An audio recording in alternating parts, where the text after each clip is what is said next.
Well, good morning, Bright City Church. I hope you are having a wonderful Sunday morning.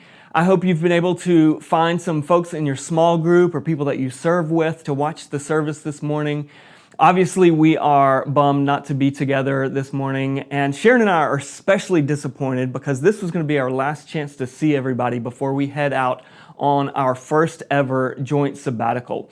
And wanted to invite you to be praying for us during this time. This is the first time that we're able to take a month together, and we're excited to just have a month to be husband and wife, and that's it. And so I want to invite you to be praying for us that it would be restful and life-giving, and that we would come back full of energy and ready for this next season together as a church.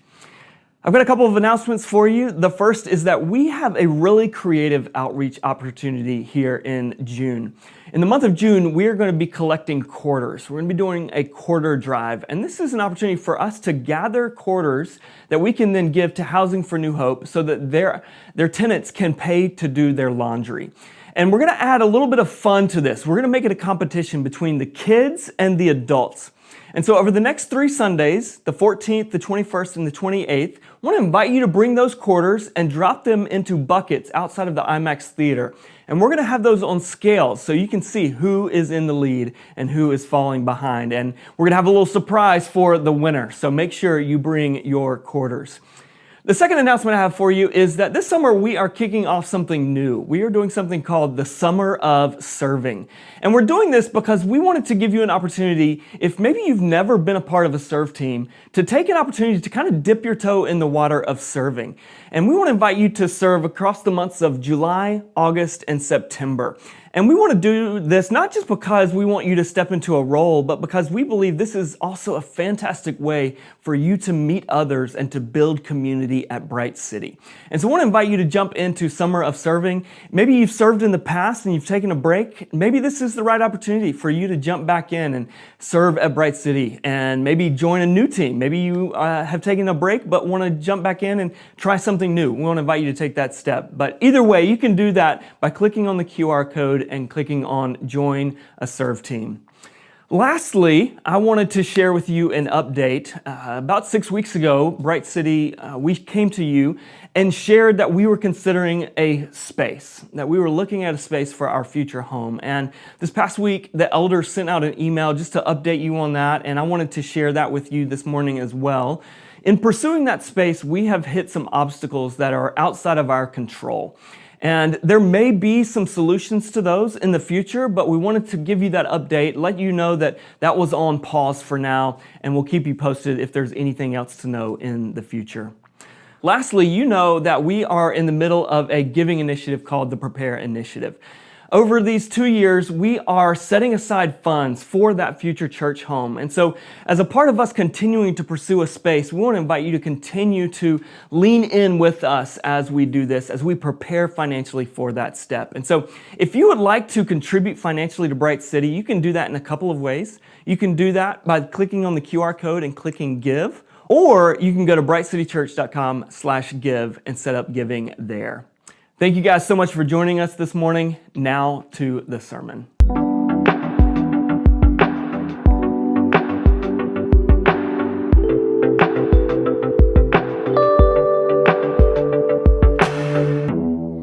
Well, good morning, Bright City Church. I am really disappointed to not be with you in person this morning because, as Ike already mentioned, this is our last Sunday before we go on sabbatical for the next month.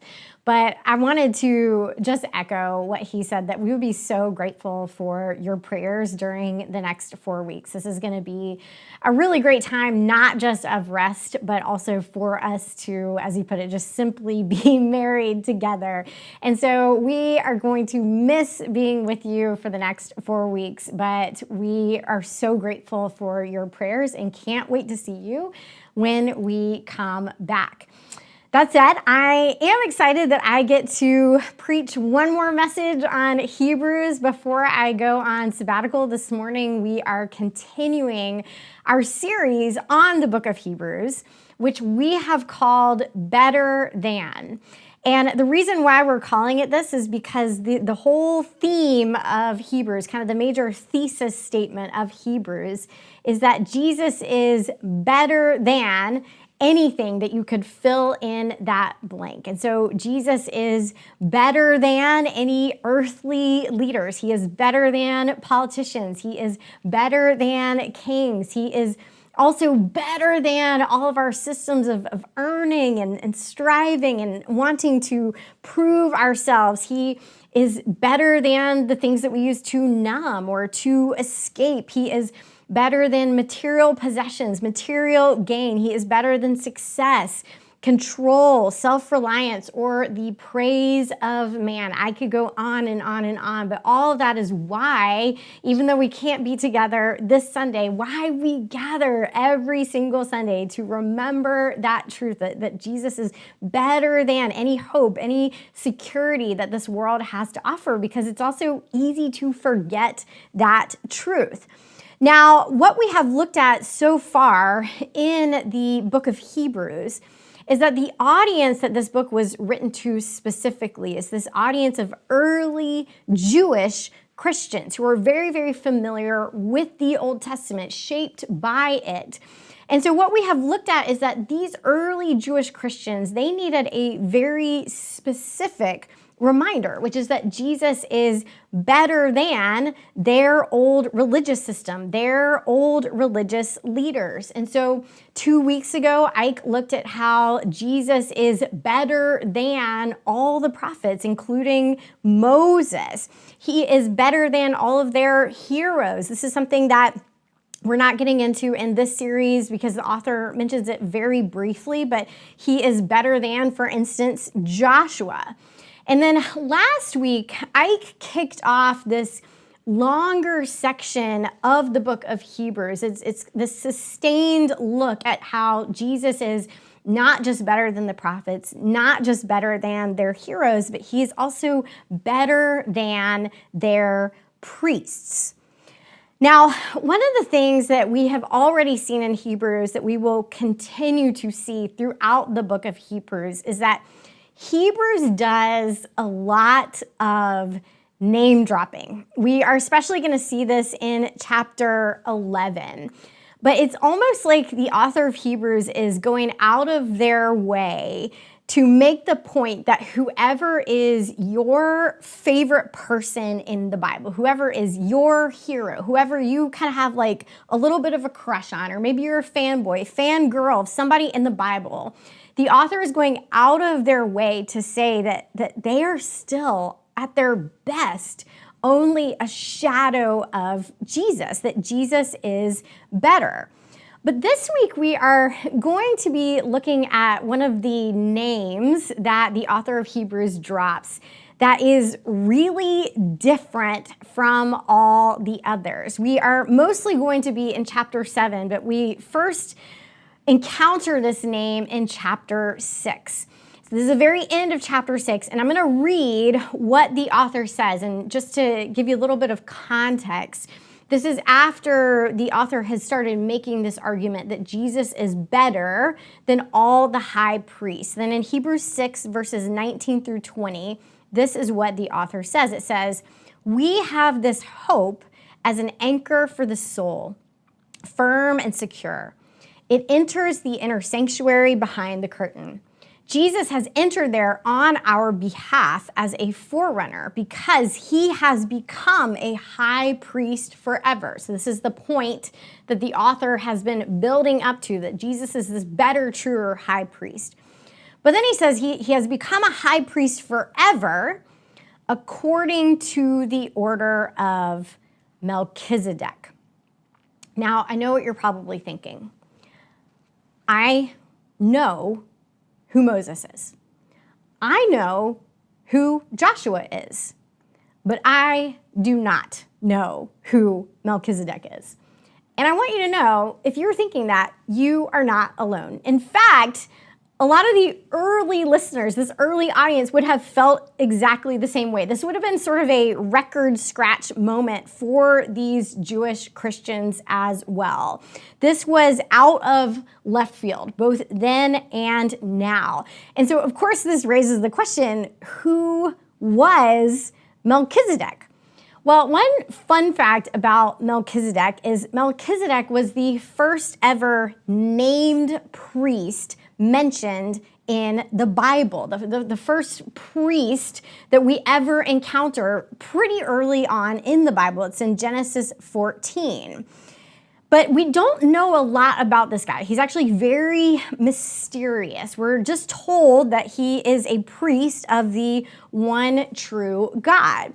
Now, to give you a little bit of context about what's happening around Melchizedek before we first meet him, is that Abraham had just gone on this rescue mission to deliver his nephew Lot out of captivity. So he goes on this rescue mission. He is successful. And when he comes back, it tells us that he goes to this priest named Melchizedek. And in Genesis 14, verses 18 through 20, this is what we are told about this man. And this is all that we are told. It says, Melchizedek, king of Salem, brought out bread and wine to Abraham.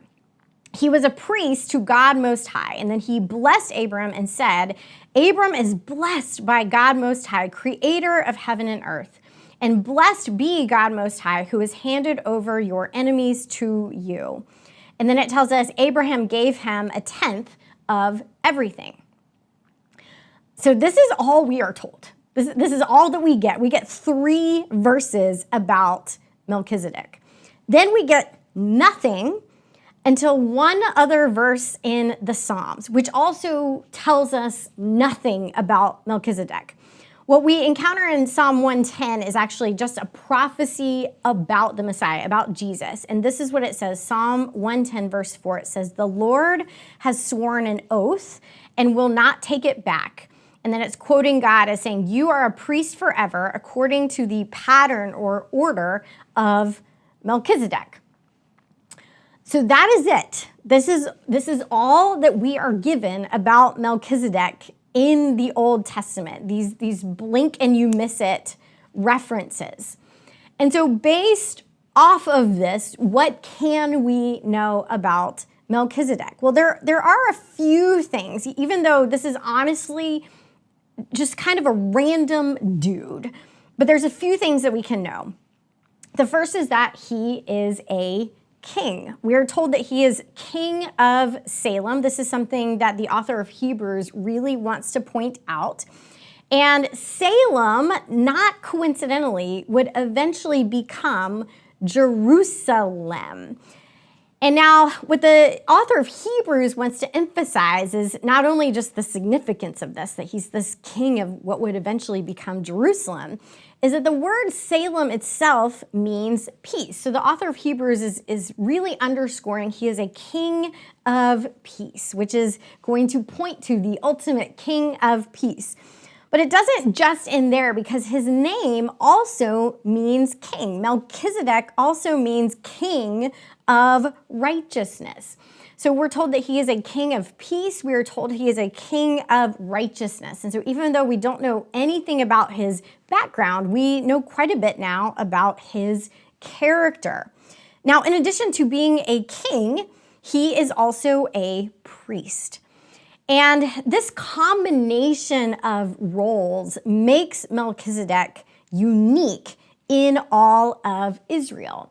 Because one thing that you need to understand about Israel is that if you want to be a king, or if you want to be a priest, this isn't something that you can just go to the leaders and say that the Lord put it on my heart that I feel called to be a priest, or the Lord put it on my heart that I'm actually supposed to be king. You cannot do either of these things unless you belong either to a royal lineage or a priestly lineage. So you have this royal lineage, this priestly lineage. You have to have evidence that you belong to these lineages in order to do either one. And so this is something to understand just about how it worked in Israel. But in addition to that, these two lineages do not overlap. They are completely separate. So Melchizedek is very special because he is both a priest and a king. But in addition to that, one thing that makes Melchizedek a little bit different is that for all the emphasis that they put on lineages is that Melchizedek has no lineage. We don't know anything about who came before him. We don't know anyone who came after him. And what's fascinating is the author of Hebrews actually wants to argue that this makes him even better than all of these priests with their lineages in Israel, because what it's sort of pointing to is this idea that he is both a priest and a king without beginning, without end, which again points to Jesus. So the author of Hebrews is teasing some of this out about Melchizedek. And then the last thing that the author of Hebrews wants us to understand about Melchizedek is that because Abram recognizes Melchizedek as a priest, because he tithes to Melchizedek, and then because Melchizedek then blesses Abram in return, what this means is that even though Abram would become Abraham, the patriarch of God's people, he is this great leader in Israel's history in the Old Testament, whereas Melchizedek is relatively unknown. The author of Hebrews is making the case that actually he has greater standing, greater authority than Abram. That said, that is all we know. There's very, very little there that we know about this man. That's why he is so mysterious. And so all of this, again, raises the question, why does the author of Hebrews make such a big deal out of this guy? This guy who got about 4 verses in the Old Testament total. He gets an entire chapter in Hebrews that's relatively theological and dense. What is the big deal about this guy? Well, to answer that question, I actually want to go back to something that Ike preached on 2 weeks ago. 2 weeks ago, Ike preached about how Jesus is the truer and better Moses. It was a really good sermon. If you missed it, I highly recommend you go back and listen to it.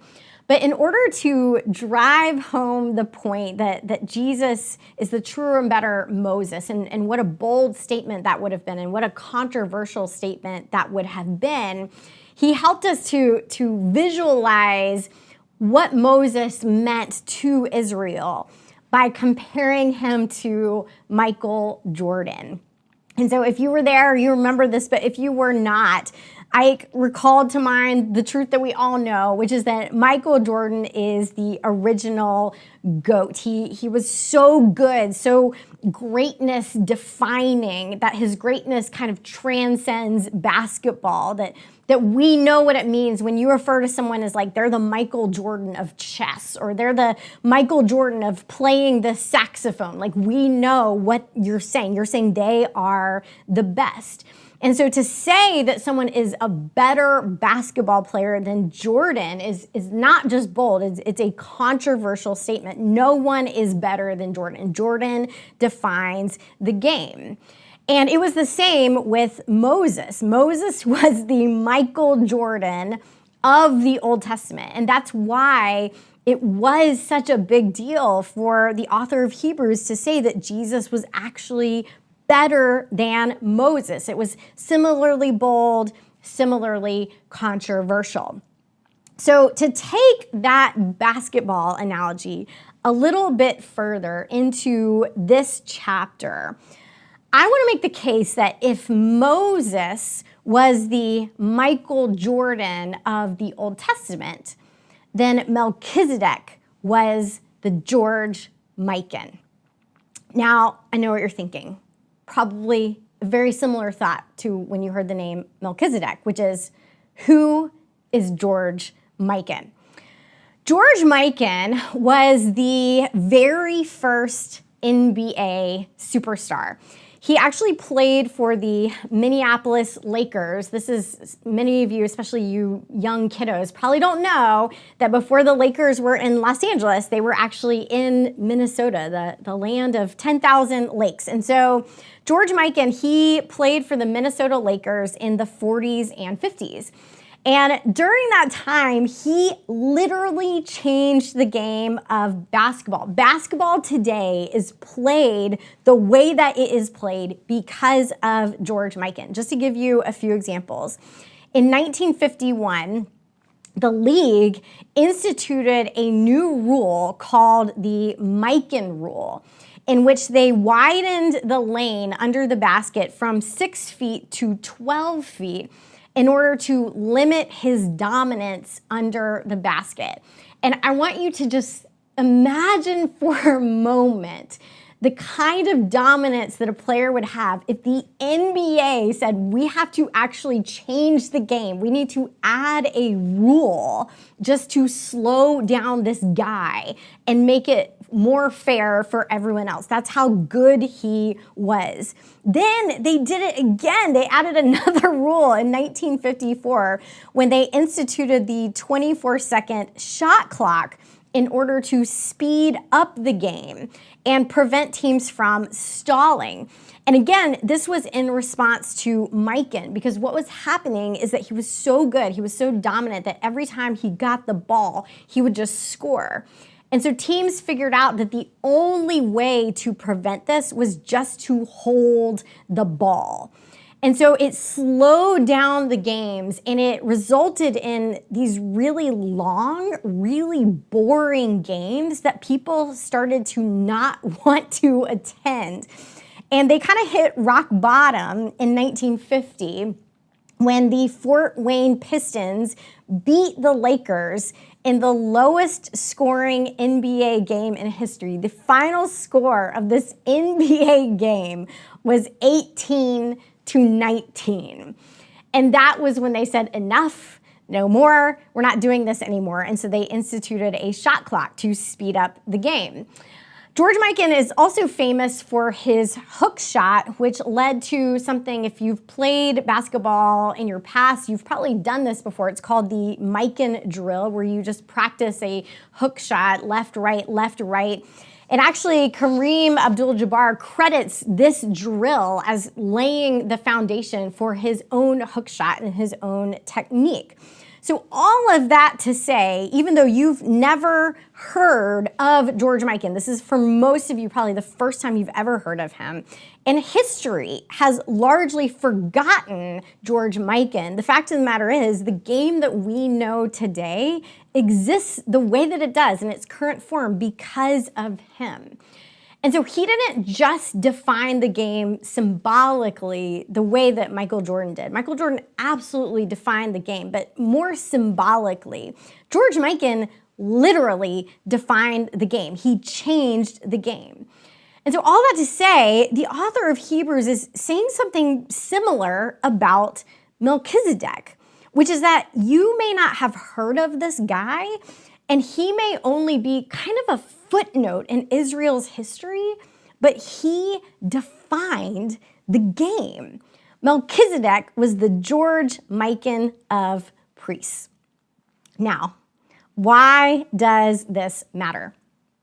As Ike preached last Sunday, Hebrews, the author of Hebrews, devotes a lot of time to explaining why Jesus is better than the high priest. The author goes into a lot of detail, spends about 4 chapters, in fact, arguing why the old sacrificial system and the old priests ultimately fell short in what they hoped to achieve, and how Jesus is better. And the author spends so much time on this because he wants us to understand 2 key reasons why Jesus is better than the priests. The first is really what Ike spent most of last week preaching about, but I want to reiterate it because it is so important. The first reason why Jesus is the truer, better high priest is that Jesus restores our relationship with God once and for all. We are, because of him, set free from the sacrificial system, because this high priest that we have in Jesus, he is the perfect sacrifice for all the other priests, they had to go through these elaborate steps, and Ike went into that last week. All these ways that they had to atone for their own sins, to purify themselves. But Jesus was already the perfect, pure sacrifice who atoned for the sins of the world. Jesus as our high priest also means that when it comes to mediating our relationship with God, we no longer have to go through someone. We have direct access to God through Christ. We also don't have to depend on someone to essentially perform our relationship with God for us. We can now just have a relationship directly with God through Christ. And then even better, priests no longer stand in this giant gap between us and God because Jesus is the high priest who brings God to us. And so when we remember Jesus as this truer and better high priest, there's this beautiful relationship and intimacy that Jesus achieves for us. He is the high priest who ultimately restores our relationship with God. But that isn't all that Jesus restores as our perfect high priest, because he is a royal priest. And this is where Melchizedek comes in. As I mentioned, Melchizedek is unique because he is this royal priest. He is both a priest and a king. And as I already mentioned, in Israel, the lineages of priests and kings were completely separate, completely distinct, but they were also very, very important, that you could not become a priest unless you were in the direct lineage of other priests. And so what the author of Hebrews is arguing is that, yes, lineage matters. But when it comes to the lineage of Jesus, is that he is not descended from all these earthly priests who ultimately fell short. Instead, he comes from another lineage altogether, one that actually combines the lineages of priest and king. And I know that this feels very lofty, very in the weeds of Old Testament theology, but if you started to kind of like zoom out like the priest and the king, and you're feeling a little bit overwhelmed, I need you to focus back in for a second, because this is really where the rubber hits the road. The reason why all of this matters, the reason why it matters that Melchizedek is both a priest and a king, is that when we look at the Old Testament, even though there was no other priest and king after Melchizedek, there was one priest and king before, and that was Adam. You see, before sin entered the world, Adam actually functioned in the Garden of Eden as a royal priest. He had dominion over the garden, just like a king, but he did so on behalf of God, just like a priest. Adding to this priestly function of Adam is the fact that the Garden of Eden, many theologians look back on as the original temple, because the Garden of Eden was the original space where the presence of God dwelled, which is what a temple is. And even though Adam is never explicitly named as a priest, that title is never given to him. The first time, as I mentioned, the first time we encounter it is with Melchizedek.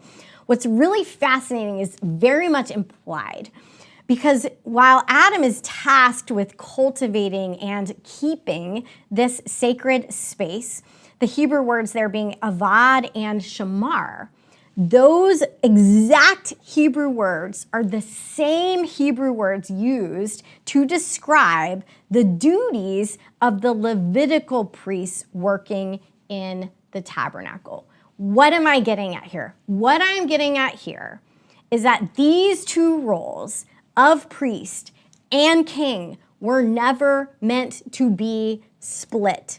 Instead, this royal priesthood was essentially the original job description of humanity.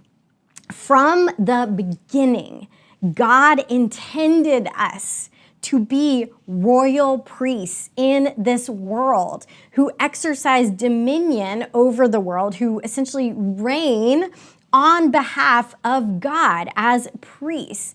Melchizedek is the only other person who combined these two roles until Christ.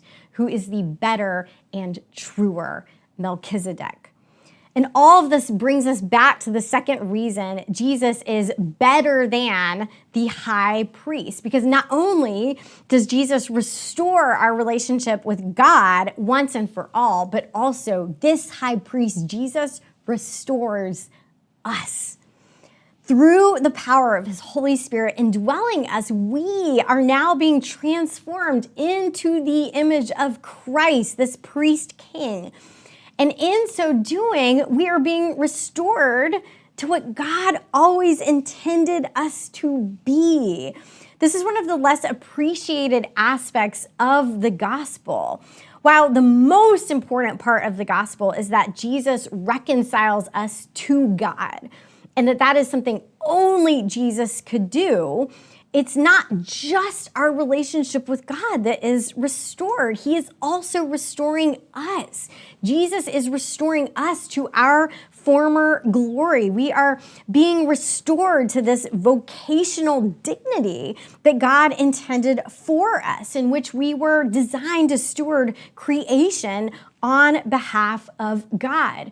And again, I know this is a very lofty, abstract idea. Like, what does it mean for us to be royal priests? What it means, practically speaking, is that you are not just a cog in a wheel of God's plan. That when you go into work, when you go into the classroom, when you go home to your family, when you go out with your friends, wherever you are going, you have authority and you have purpose. Wherever you go, you carry the presence of God there. Wherever you are, you help people encounter God there. And whatever you do, you cultivate what God has entrusted to you there, because that is what royal priests do, and that is what you were created for. All of which brings us back to the whole point that the author of Hebrews is making, which is that the good news is not simply that Jesus is a better priest. The good news is that Jesus is the priest that we have been waiting for ever since Genesis 3. A priest who doesn't simply restore our relationship with God, but is restoring all things, including your very purpose in life. And so tomorrow morning, when you wake up and you go to work, or you go to school, or you go into the community in any way, in view of this truth, I want to commission you into that high and holy calling given to us by God through Christ in the power of the Holy Spirit. I love the way 1 Peter 2:9 puts this and draws on this language of the royal priesthood. He says, "But you are a chosen race, a royal priesthood, a holy nation, a people for his possession, so that you may proclaim the praises of the one who called you out of darkness and into his marvelous light." It's that very language, out of the darkness into his marvelous light, this commission. This is why, friends, if you've been at Bright City, you have heard the way that we end every single sermon, every single service. It is because of this idea, this vision of our high and holy vacation. And so as I close our time this morning, as I prepare to leave to go on sabbatical, I want to speak this over you one last time. And I hope as I do, you have this higher vision for why we speak this over you every single week. Bright City, go and make our city bright. Friends, I'll see you in July.